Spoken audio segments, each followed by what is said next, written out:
हाँ जी ਇਹਦੀ ਹੱਡੀ ਰੀੜ ਦੀ ਹੱਡੀ ਟੁੱਟ ਗਈ। ਇੱਕ ਪਿਓ ਦੇ ਵੱਲੋਂ ਆਪਣੀ ਹੀ ਮਾਸੂਮ ਛੋਟੀ ਬੱਚੀ ਨੂੰ ਕੁੱਟ-ਕੁੱਟ ਕੇ ਉਸ ਦੀਆਂ ਪਸਲੀਆਂ ਤੱਕ ਤੋੜ ਦਿੱਤੀਆਂ ਗਈਆਂ। ਹਾਲਾਤ ਉਹ ਕਰ ਦਿੱਤੀ ਗਈ ਇਸ ਮਾਸੂਮ ਦੀ ਕਿ ਉਸ ਦੀ ਰੀੜ ਦੀ ਹੱਡੀ ਤੱਕ ਟੁੱਟ ਚੁੱਕੀ ਹੈ। ਆਪਣੀ ਮਾਂ ਦੀ ਗੋਦੀ ਦੇ ਵਿੱਚ ਸਿਰ ਲਟਕਾ ਕੇ ਪਈ ਹੋਈ ਇਹ ਬੱਚੀ ਬੇहद ਹੀ ਜ਼ਿਆਦਾ ਗੰਭੀਰ ਹਾਲਤ ਦੇ ਵਿੱਚ ਹੈ। ਇਸ ਬੱਚੀ ਦਾ ਨਾਮ ਨੂਰ ਦੱਸਿਆ ਜਾ ਰਿਹਾ ਹੈ। ਮਲੋਟ ਦੇ ਵਿੱਚ ਰਹਿੰਦਾ ਇਹ ਪਰਿਵਾਰ, ਜਿੱਥੇ ਇਸੇ ਕੁੜੀ ਦੇ ਮਤਰੇਏ ਪਿਓ ਦੇ ਵੱਲੋਂ ਇਸ ਨੂੰ ਕੁੱਟ-ਕੁੱਟ ਕੇ ਇਸ ਦਾ ਇਹ ਹਾਲ ਕਰ ਦਿੱਤਾ ਗਿਆ। ਦੱਸ ਦਈਏ ਕਿ ਇਸ ਬੱਚੀ ਨੂੰ 10 ਦਿਨਾਂ ਤੋਂ ਬਾਥਰੂਮ ਤੱਕ ਨਹੀਂ ਆਇਆ ਸੀ। ਇਸ ਤੋਂ ਬਾਅਦ ਮਾਪਿਆਂ ਨੇ ਸਿਵਲ ਹਸਪਤਾਲ ਦੇ ਵਿੱਚ ਜਾ ਕੇ ਕੋਸ਼ਿਸ਼ ਕੀਤੀ ਕਿ ਇਸ ਬੱਚੀ ਨੂੰ ਹਾਲਤ ਨੂੰ ਸਮਝਿਆ ਜਾ ਸਕੇ ਅਤੇ ਉਸ ਦਰਿੰਦੇ ਪਤੀ ਦੇ ਖਿਲਾਫ ਵੀ ਇਸ ਮਾਂ ਨੇ ਆਪਣੀ ਰਿਪੋਰਟ ਦਰਜ ਕਰਵਾ ਦਿੱਤੀ ਹੈ। ਦੱਸ ਦਈਏ ਕਿ ਪੁਲਿਸ ਦੇ ਵੱਲੋਂ ਉਸ ਪਿਓ ਦੇ ਖਿਲਾਫ ਪਰਚਾ ਦਰਜ ਹੋ ਚੁੱਕਿਆ ਹੈ, ਪਰ ਇੱਧਰ ਆਪਣੀ ਗੋਦੀ ਦੇ ਵਿੱਚ ਲਈ ਬੈਠੀ ਮਾਸੂਮ ਧੀ ਦਾ ਹਾਲ ਇਸ ਮਾਂ ਤੋਂ ਵੀ ਦੇਖਿਆ ਨਹੀਂ ਜਾਂਦਾ। ਉਸ ਤੋਂ ਵੀ ਬੱਤਰ ਹਾਲਤ ਇਹ ਹੈ ਕਿ ਇਹਨਾਂ ਦੇ ਕੋਲ ਇਲਾਜ ਕਰਵਾਉਣ ਦੇ ਲਈ ਇੱਕ ਪੈਸਾ ਤੱਕ ਨਹੀਂ ਹੈ। ਅਨਮੋਲ ਕੁਆਤਰਾ ਚੈਰੀਟੇਬਲ ਟਰਸਟ ਦੇ ਵੱਲੋਂ ਵੱਧ ਚੜ ਕੇ ਇਹਨਾਂ ਦੀ ਸਹਾਇਤਾ ਕੀਤੀ ਜਾ ਰਹੀ ਹੈ, ਆਪਣਾ ਯੋਗਦਾਨ ਪਾਇਆ ਜਾ ਰਿਹਾ ਹੈ, ਪਰ ਫਿਰ ਵੀ ਹੁਣ ਇਹਨਾਂ ਨੂੰ ਲੁਧਿਆਣਾ ਦੀ ਥਾਂ ਤੇ ਬਠਿੰਡਾ ਏਮਸ ਦੇ ਵਿੱਚ ਭਰਤੀ ਕਰਵਾ ਦਿੱਤਾ ਗਿਆ, ਕਿਉਂ ਜੋ ਡਾਕਟਰਾਂ ਦੇ ਵੱਲੋਂ ਕਿਹਾ ਗਿਆ ਸੀ ਕਿ ਇਹਨਾਂ ਨੂੰ ਉੱਚ ਪੱਧਰੀ ਸਹਾਇਤਾ ਦੀ ਲੋੜ ਹੈ, ਉਹਨਾਂ ਸਹੂਲਤਾਂ ਦੀ ਲੋੜ ਹੈ ਜਿਹੜੀਆਂ ਕਿ ਵੱਡੇ ਹਸਪਤਾਲਾਂ ਦੇ ਵਿੱਚ ਹੀ ਮਿਲ ਸਕਦੀਆਂ ਨੇ। ਇਸ ਕੁੜੀ ਨੇ 9 ਸਾਲ ਪਹਿਲਾਂ ਸਲੀਮ ਨਾਮ ਦੇ ਇੱਕ ਮੁੰਡੇ ਦੇ ਨਾਲ ਵਿਆਹ ਕਰਵਾਇਆ ਸੀ। ਇਹ ਇਸ ਔਰਤ ਦਾ ਦੂਸਰਾ ਵਿਆਹ ਸੀ। ਦੂਸਰੇ ਵਿਆਹ ਦੇ ਵਿੱਚੋਂ ਫਿਲਹਾਲ ਬੱਚਾ ਤਾਂ ਕੋਈ ਨਹੀਂ ਸੀ, ਪਰ ਇਸੇ 9 ਮਹੀਨੇ ਦੇ ਦੌਰਾਨ ਉਹ ਪਿਓ ਇਨਸਾਨ ਤੋਂ ਜੱਲਾਦ ਬਣ ਗਿਆ। ਦਰਿੰਦਗੀ ਦੀਆਂ ਹੱਦਾਂ ਉਸਨੇ ਉਸ ਸਮੇਂ ਪਾਰ ਕਰ ਦਿੱਤੀਆਂ ਜਦੋਂ ਘਰ ਦੇ ਵਿੱਚ ਰਹਿੰਦੀਆਂ 2 ਧੀਆਂ ਦੇ ਨਾਲ ਉਸਨੇ ਮਾਰ ਕੁਟਾਈ ਸ਼ੁਰੂ ਕੀਤੀ। ਛੋਟੀ ਬੱਚੀ ਦਾ ਹਾਲ ਤੁਸੀਂ ਦੇਖ ਸਕਦੇ ਹੋ, ਪਰ ਇਸੇ ਮਾਂ ਦੇ ਨਾਲ ਇੱਕ ਹੋਰ ਧੀ ਵੀ ਹੈ ਜਿਹੜੀ ਕਿ ਸਹਿਮੀ ਹੋਈ ਹੈ, ਕਿਉਂਕਿ ਉਸ ਦਾ ਪਿਓ ਉਸ ਨੂੰ ਵੀ ਕੁੱਟਦਾ ਮਾਰਦਾ ਹੋਣਾ। 9 ਮਹੀਨੇ ਪਹਿਲਾਂ ਹੋਏ ਵਿਆਹ ਦਾ ਇਹ ਅੰਜਾਮ ਦੇਖਣ ਤੋਂ ਬਾਅਦ ਇਹ ਔਰਤ ਵੀ ਆਪਣੀ ਕਿਸਮਤ ਨੂੰ ਰੋ ਰਹੀ ਹੈ ਕਿ ਉਸਨੇ ਪਹਿਲਾ ਵਿਆਹ ਤੋੜਿਆ ਹੀ ਕਿਉਂ। ਦਰਅਸਲ ਪਹਿਲੇ ਵਿਆਹ ਤੋਂ ਹੀ ਇਸ ਨੂੰ 4 ਕੁੜੀਆਂ ਹੋਈਆਂ ਸਨ। 2 ਕੁੜੀਆਂ ਪਹਿਲੇ ਪਤੀ ਕੋਲ ਰਹਿੰਦੀਆਂ ਨੇ ਤੇ 2 ਕੁੜੀਆਂ ਇਹ ਔਰਤ ਆਪਣੇ ਨਾਲ ਲੈ ਕੇ ਆਈ ਸੀ। ਹੁਣ ਇਸ ਮਾਂ ਦੀ ਹਾਲਤ ਤੁਸੀਂ ਦੇਖ ਸਕਦੇ ਹੋ ਕਿ ਇਸ ਦੀ ਬੱਚੀ ਨੂੰ ਕੁੱਟ-ਕੁੱਟ ਕੇ ਅੱਧਮਰਾ ਕਰ ਦਿੱਤਾ ਗਿਆ ਪਤੀ ਦੇ ਵੱਲੋਂ ਹੀ, ਅਤੇ ਉਸ ਤੋਂ ਬਾਅਦ ਉਹ ਪਤੀ ਫਰਾਰ ਹੋ ਗਿਆ। ਪੁਲਿਸ ਨੇ ਪਰਚਾ ਦਰਜ ਕਰਨ ਤੋਂ ਬਾਅਦ ਉਸ ਦੀ ਭਾਲ ਸ਼ੁਰੂ ਕਰ ਦਿੱਤੀ ਹੈ, ਪਰ ਫਿਲਹਾਲ ਉਸ ਦੇ ਨਾਲ ਕਿਸੇ ਵੀ ਤਰ੍ਹਾਂ ਕੋਈ ਸੰਪਰਕ ਨਹੀਂ ਹੋ ਪਾ ਰਿਹਾ। ਦੱਸਿਆ ਜਾ ਰਿਹਾ ਹੈ ਕਿ ਉਸਨੇ ਆਪਣਾ ਨੰਬਰ ਤੱਕ ਬੰਦ ਕਰ ਦਿੱਤਾ ਹੈ। ਪਤਨੀ ਨੇ 2 ਦਿਨ ਪਹਿਲਾਂ ਉਸ ਦੇ ਨਾਲ ਫੋਨ ਤੇ ਗੱਲ ਕੀਤੀ ਸੀ, ਦੱਸਿਆ ਸੀ ਕਿ ਬੱਚੀ ਨੂੰ ਹਸਪਤਾਲ ਲੈ ਕੇ ਜਾਣਾ ਹੈ, ਤਾਂ ਉਸੇ ਸਮੇਂ ਉਸਨੇ ਪੂਰੇ ਪਰਿਵਾਰ ਤੋਂ ਮੂੰਹ ਮੋੜ ਲਿਆ, ਇਹ ਕਹਿੰਦੇ ਹੋਏ ਕਿ ਮੈਂ ਤੇਰੇ ਨਾਲ ਕੋਈ ਰਿਸ਼ਤਾ ਨਹੀਂ ਰੱਖਣਾ, ਇਸ ਕਰਕੇ ਮੈਨੂੰ ਫੋਨ ਕਰਕੇ ਦਿਮਾਗ ਖਰਾਬ ਨਾ ਕਰ। ਫਿਲਹਾਲ ਇਹ ਬੱਚੀ ਮਾਸੂਮ, ਜਿਸ ਦਾ ਨਾਮ ਨੂਰ ਹੈ, ਇਸ ਨੂੰ ਬਠਿੰਡਾ ਦੇ ਏਮਸ ਦੇ ਵਿੱਚ ਭਰਤੀ ਕਰਵਾ ਦਿੱਤਾ ਗਿਆ।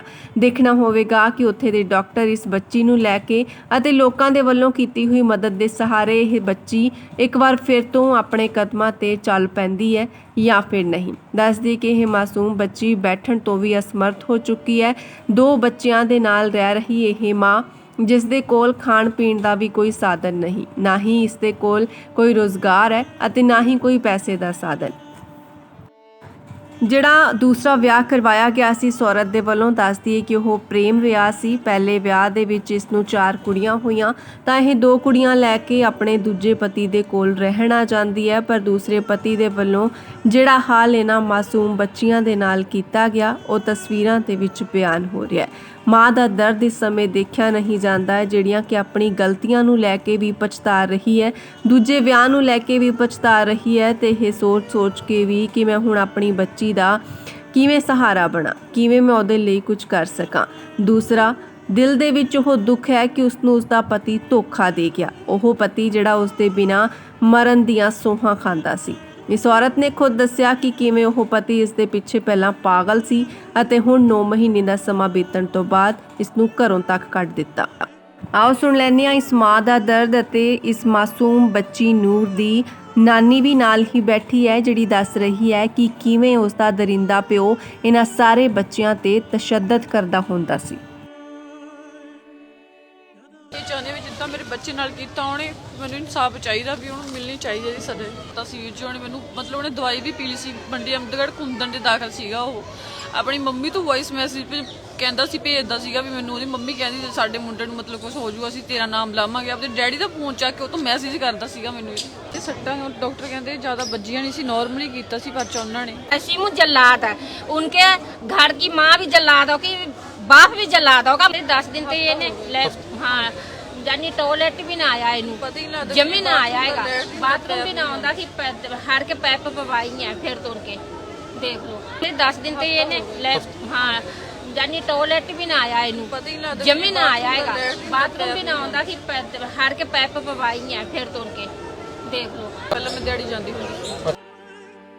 ਦੱਸਦੀ ਕਿ ਇਹ ਮਾਸੂਮ ਨੂਰ ਹੁਣ ਲੁਧਿਆਣਾ ਤੋਂ ਬਠਿੰਡਾ ਪਹੁੰਚ ਚੁੱਕੀ ਹੈ। ਬਠਿੰਡਾ ਦੇ ਏਮਸ ਦੇ ਵਿੱਚ ਇਸ ਨੂੰ ਭਰਤੀ ਕਰਵਾ ਦਿੱਤਾ ਗਿਆ, ਜਿੱਥੇ ਇਸ ਦਾ ਇਲਾਜ ਵੀ ਸ਼ੁਰੂ ਹੋ ਚੁੱਕਿਆ ਹੈ। ਪਰ ਲੋਕਾਂ ਦੀ ਮਦਦ ਦੇ ਨਾਲ ਇਸ ਨੂੰ ਬਿਹਤਰ ਇਲਾਜ ਅਤੇ ਇਲਾਜ ਦਾ ਖਰਚਾ ਮਿਲ ਸਕਦਾ ਹੈ। ਇਸ ਪਰਿਵਾਰ ਦੀ ਮਦਦ ਹੋ ਸਕਦੀ ਹੈ, ਜਿੱਥੇ ਅਨਮੋਲ ਕਵਾਤਰਾ ਦੇ ਵੱਲੋਂ ਲੋਕਾਂ ਨੂੰ ਅਪੀਲ ਕੀਤੀ ਗਈ ਤੇ ਖੁਦ ਵੀ ਮਦਦ ਕੀਤੀ ਗਈ, ਉੱਥੇ ਹੀ ਹੁਣ ਬਾਕੀ ਲੋਕਾਂ ਨੂੰ ਵੀ ਇਸ ਪਰਿਵਾਰ ਦਾ ਸਹਾਰਾ ਬਣਨਾ ਚਾਹੀਦਾ ਹੈ ਤਾਂ ਕਿ ਇਸ ਦੁੱਖ ਦੀ ਘੜੀ ਦੇ ਵਿੱਚੋਂ ਇਹ ਸਾਰਾ ਟੱਬਰ ਨਿਕਲ ਸਕੇ। ਹੋਰ ਨਾ ਹੋਰ ਅਰਦਾਸ ਤਾਂ ਜ਼ਰੂਰ ਕਰਨੀ ਚਾਹੀਦੀ ਹੈ ਤਾਂ ਕਿ ਇਹ ਬੱਚੀ ਇਹ ਸਾਰਾ ਦਰਦ ਝੇਲ ਸਕੇ ਅਤੇ ਛੇਤੀ ਹੀ ਸਾਰੇ ਦਰਦ ਤੋਂ ਬਾਹਰ ਵੀ ਆ ਸਕੇ। ਇਸ ਔਰਤ ਦੀ ਕਿਸਮਤ ਦੇਖੋ ਕਿੰਨੀ ਖਰਾਬ ਸੀ ਕਿ ਉਹ ਆਪਣੇ ਘਰ ਦੇ ਵਿੱਚ ਇੱਥੇ 4 ਧੀਆਂ ਦੇ ਨਾਲ ਪਤੀ ਦੇ ਨਾਲ ਰਹਿ ਰਹੀ ਸੀ। ਕੋਈ ਹੋਰ ਕੁਵਾਰਾ ਮੁੰਡਾ ਉਸ ਦੇ ਲਿੰਕ ਦੇ ਵਿੱਚ ਆਂਦਾ ਅਤੇ ਉਹ ਆਪਣਾ ਸਾਰਾ ਪਰਿਵਾਰ ਖਤਮ ਕਰ ਬੈਠਦੀ ਹੈ। ਉਸ ਦੀ ਇੱਕ ਗਲਤੀ ਦੇ ਕਰਕੇ ਅੱਜ ਟੱਬਰ ਵੀ ਟੁੱਟ ਗਿਆ ਤੇ ਇੱਧਰ 2 ਕੁੜੀਆਂ ਦੀ ਹਾਲਤ ਉਹ ਹੋ ਚੁੱਕੀ ਹੈ ਕਿ ਹੁਣ ਉਹ ਆਪਣੇ ਪੈਰਾਂ ਤੇ ਖੜਨ ਜੋਗੀ ਵੀ ਨਹੀਂ ਰਹੀ। ਕਿਹੋ ਜਿਹਾ ਦਰਿੰਦਾ ਪਤੀ ਹੋਣਾ ਉਹ ਜਿਸਨੇ ਮਾਸੂਮ ਬੱਚਿਆਂ ਤੇ ਵੀ ਤਰਸ ਨਹੀਂ ਕੀਤਾ, ਇਸ ਮਾਂ ਤੇ ਵੀ ਨਹੀਂ ਕੀਤਾ ਅਤੇ ਨਾ ਹੀ ਉਸ ਨੂੰ ਕੋਈ ਸ਼ਰਮ ਹਿਆ ਹੋਣੀ ਹੈ ਕਿ ਉਹ ਇਨਸਾਨੀਅਤ ਦੇ ਨਾਤੇ ਇਸ ਬੱਚੀ ਦਾ ਇਲਾਜ ਕਰਵਾਉਂਦਾ। ਪਰ ਜਿਸ ਦੇ ਵੱਲੋਂ ਅਜਿਹੀ ਵੱਡੀ ਕੁਤਾਹੀ ਕੀਤੀ ਗਈ ਹੋਵੇ ਉਹ ਆਪਣੀ ਗਲਤੀ ਨੂੰ ਨਾ ਤਾਂ ਮੰਨ ਸਕਦਾ ਅਤੇ ਨਾ ਹੀ ਸੁਧਾਰਨ ਬਾਰੇ ਸੋਚ ਸਕਦਾ ਹੈ। ਪਰ ਫਿਲਹਾਲ ਇਸ ਸਾਰੇ ਮਾਮਲੇ ਤੇ ਜਾਂਚ ਪੜਤਾਲ ਹੋਣੀ ਬਾਕੀ ਹੈ। ਪਤਨੀ ਦੇ ਵੱਲੋਂ ਜਿਹੜਾ ਕੁਝ ਦੱਸਿਆ ਗਿਆ ਆਪਣੇ ਪਤੀ ਦੇ ਬਾਰੇ ਉਸ ਦੀ ਜਾਂਚ ਹੋਵੇਗੀ। ਪਰ ਜਿਸ ਤਰ੍ਹਾਂ ਦੀ ਬੱਚੀ ਦੀ ਹਾਲਤ ਦੇਖੀ ਗਈ ਸੀ ਤਾਂ ਪੁਲਿਸ ਨੇ ਸਾਰੇ ਮਾਮਲੇ ਨੂੰ ਲੈ ਕੇ ਪਰਚਾ ਜ਼ਰੂਰ ਦਰਜ ਕਰ ਲਿਆ ਸੀ। ਇਸ ਔਰਤ ਦੇ ਪਤੀ ਦਾ ਨਾਮ ਸਲੀਮ ਹੈ। ਮਲੋਟ ਦੇ ਵਿੱਚ ਉਹ ਸਾਰਾ ਪਰਚਾ ਦਰਜ ਹੋਇਆ ਅਤੇ ਬੀਤੇ 9 ਮਹੀਨੇ ਤੋਂ ਇਹ ਪਤੀ ਪਤਨੀ ਆਪਣੇ ਇਹਨਾਂ 2 ਬੱਚਿਆਂ ਦੇ ਨਾਲ ਇਕੱਠੇ ਰਹਿ ਰਹੇ ਸੀ। ਦੱਸਦੀ ਕਿ ਇਹ ਮਤਰਿਆ ਪਿਓ ਸੀ ਜਿਸ ਦੇ ਵੱਲੋਂ ਅਜਿਹੀ ਗੰਦੀ ਹਰਕਤ ਇੱਕ ਮਾਸੂਮ ਬੱਚੀ ਦੇ ਨਾਲ ਕੀਤੀ ਗਈ। ਜੇਕਰ ਉਸ ਦਾ ਸਗਾ ਬਾਪ ਹੁੰਦਾ ਤਾਂ ਹੋ ਸਕਦਾ ਸੀ ਕਿ ਇਹ ਕੁਝ ਨਾ ਘਟਦਾ, ਕਿਉਂਕਿ ਇਹੀ ਗੱਲ ਬਾਰ-ਬਾਰ ਇਸ ਮਾਸੂਮ ਦੀ ਨਾਨੀ ਵੀ ਕਹਿ ਰਹੀ ਸੀ ਕਿ ਇਸ ਦਾ ਬਾਪ ਬਹੁਤ ਹੀ ਜ਼ਿਆਦਾ ਚੰਗਾ ਹੈ ਅਤੇ ਜਿਹੜੀਆਂ 2 ਧੀਆਂ ਉਸ ਦੇ ਕੋਲ ਰਹਿ ਰਹੀਆਂ ਨੇ ਉਹ ਬੇਹੱਦ ਖੁਸ਼ ਨੇ। ਇੱਕੋ ਪਰਿਵਾਰ ਤੋਂ ਇਹ 4 ਕੁੜੀਆਂ, ਪਰ ਇਹਨਾਂ ਦੀ ਕਿਸਮਤ 'ਚ ਕੀ ਲਿਖਿਆ ਸੀ ਤੁਸੀਂ ਦੇਖ ਸਕਦੇ ਹੋ। ਇਹ ਚਾਹੁੰਦੇ ਵੀ ਜਿੱਦਾਂ ਮੇਰੇ ਬੱਚੇ ਨਾਲ ਕੀਤਾ ਉਹਨੇ, ਮੈਨੂੰ ਇਨਸਾਫ ਚਾਹੀਦਾ ਵੀ ਉਹਨੂੰ ਮਿਲਣੀ ਚਾਹੀਦੀ ਹੈ ਜੀ ਸਜ਼ਾ।